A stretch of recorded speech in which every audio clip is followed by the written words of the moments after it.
Well, my name is Rahim Olufumini. I'm a social commentator and, of course, a journalist. We were talking about the battle of the South-West. And it is glaring to the two dominant political parties, the APC and the PDP, that the South-West is majorly the battleground for this election. Because if you look at the North and, of course, the South-South and the South-East, the South-East and South-South, of course, will massively vote for the current president. While the North, Northeast, North Central, and the other part of the northern states we have automatically would vote for General Muhammad Buhari. But of course, the Southwest is significant because if you look at history, if you look at the First Republic, the Southwest has always been indecisive on whom to vote for. We can remember the Awolowo Action Group election that brought in Awolowo as the opposition leader, and of course, the issues that led to the breakup of the Action Group, where Akintola, of course, moved out of Action Group and formed his own political party, and he needed support from the center, which of course he got at the end of the day. So the Southwest is basically a hotbed of our current political realities today. And if you notice, our president has been going there in the last couple of weeks. He has been there to see the Obas. You know, in fact, he was recently given a title by the Obunis. So it goes to show that the Southwest is a very important key element for this election. But whether we like it or not, the Yoruba are highly sensitive of the political realities today. And as far as we are concerned, the Yoruba feel marginalized under the current government, and so may possibly want to vote for a Buhari presidency. That's my impression that you just put out a few minutes ago about the Southwest not being decisive on whom to vote, and as the thing being their trend all over the years from 1960 when we got independence. I see Southwest as being fence sitters when it comes to political issues in Nigeria. I can give you a number of examples. When during the time of Awolowo, Southwest are basically pulled towards Awolowo, basically on them thinking that when they have their person from Southwest in the power, that they're going to benefit more. Then bring it down to issue of Buhari and Goodluck. Southwest are fielding vice presidents in APC, which is also an advantage for APC to campaign and get more votes in South. Then PDP is playing the card of their own card, political card, with a decision taken at the National Conference that they are going to implement full reports of National Conference, which the Southwest participated, and they advocated for fiscal federalism. So he now opposes the two ideologies of having somebody in power who is not the decision maker in that government, who is just majorly an assigned post. Whatever he does is what his boss gives to him, as opposed to a government giving your people, the large chunk of your people, access to their environment, to utilize the environment, to take advantage of the environment, to grow at their own pace. So it's two decisions put forward towards the Southwest. The decision they take now will affect their future and that of their children. This fiscal federalism, it goes beyond the confab report. You know, it goes beyond the confab report. It goes beyond fiscal federalism. What we are clamoring for today in this country, whether we like it or not, is change. You know, so whether a Jonathan wants to implement a confab report, you know, on the Southwest, you know, it's not what we are talking about here. We're talking about certain issues that affect the average Nigerian, and it goes. Those issues, I presume, one of them is corruption. Definitely, corruption, insecurity, corruption. Then unemployment. Unemployment is global. Insecurity is global. Corruption is global. Good. What varies is the percentage in every country. Good. So corruption is very high. Good. I listened to President Goodluck's interview by Mo in Akure when he visited the state. Good. Then no, not Ekiti, I think Ondo State. He was asked his activities on fighting corruption. He said that he doesn't celebrate corruption. This one. That was why he put this gesture, that he's celebrating corruption. That what he's trying to do is to eliminate corruption or reduce it because you can't keep a goat and a yam and tell the goat that not eat it. The system favors or propels people towards corruption. Good. He gave example what he did in fertilization distribution. Fertilizer distribution in Nigeria, they eliminated the middlemen, of which we have seen the advantage of that activity. More foods are produced in Nigeria, we'll import less and we'll save more money. Then they did the same in payment of salaries. We saw what happened last December.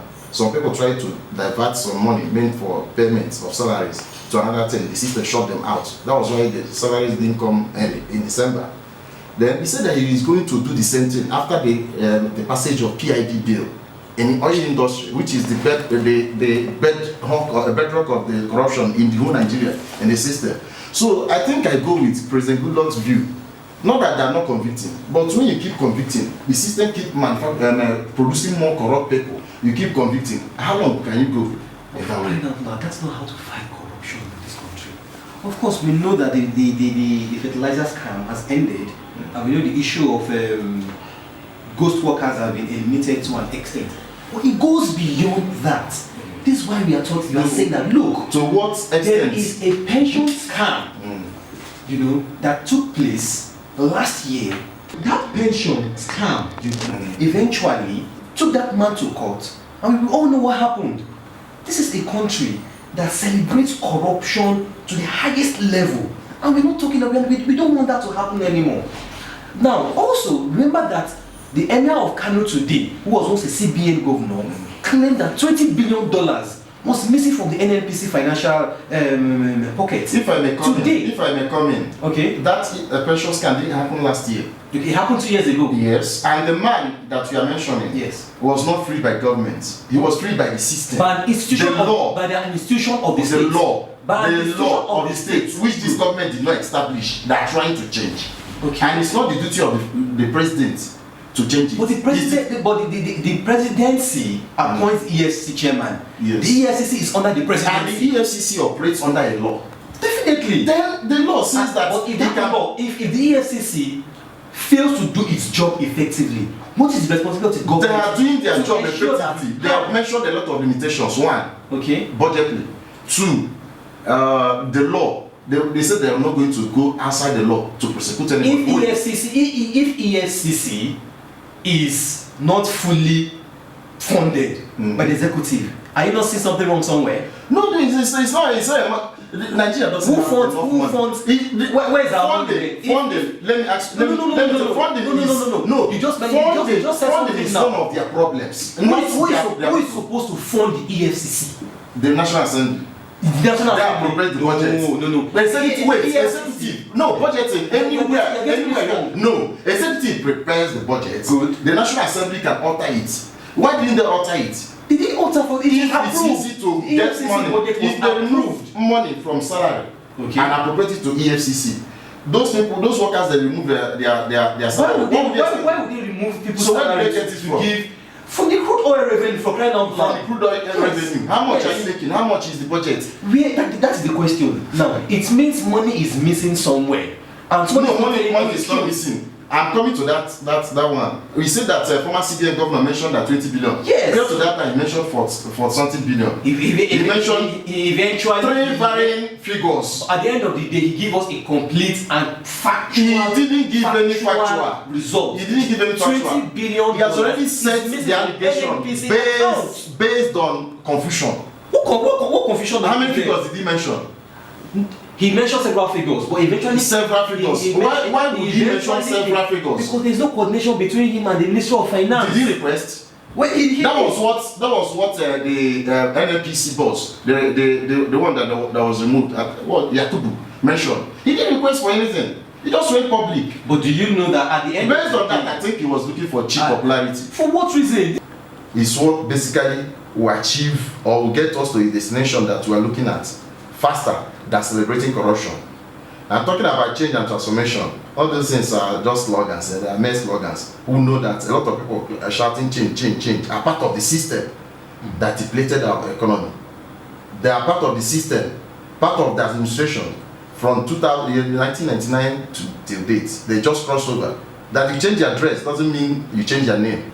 And Nigerians are quite prepared, to do what they have never done in the last couple of years to bring about a viable government that would ensure that you and I enjoy the benefit of being in Nigeria. And we can only get that under the government of General Muhammad Buhari and Surrounded by GMB and Oshibanjo government. We're going to witness massive change in this country because these people are tested and trusted. And the era of corruption, the era of insecurity will leave us once and for all. And you and I will be proud to be called Nigerians once more. as transformation, people are shouting change, change, change. The change they are desiring is already taking place. All they need to do is just to look around. It's taking place in agriculture, it's taking place in road construction, it's taking place in aviation, it's taking place in system. Because a lot of systems, the way we do things have been changed. Look at the railway station, it's back after 30 years. I've not entered a train before, and I'm looking forward to entering. This is going to be the first time. And transformation agenda of President Goodluck Jonathan needs not to be terminated because it's still in progress. And we have a destination we are getting to. By the time we get to that destination, we appreciate transformation more than change.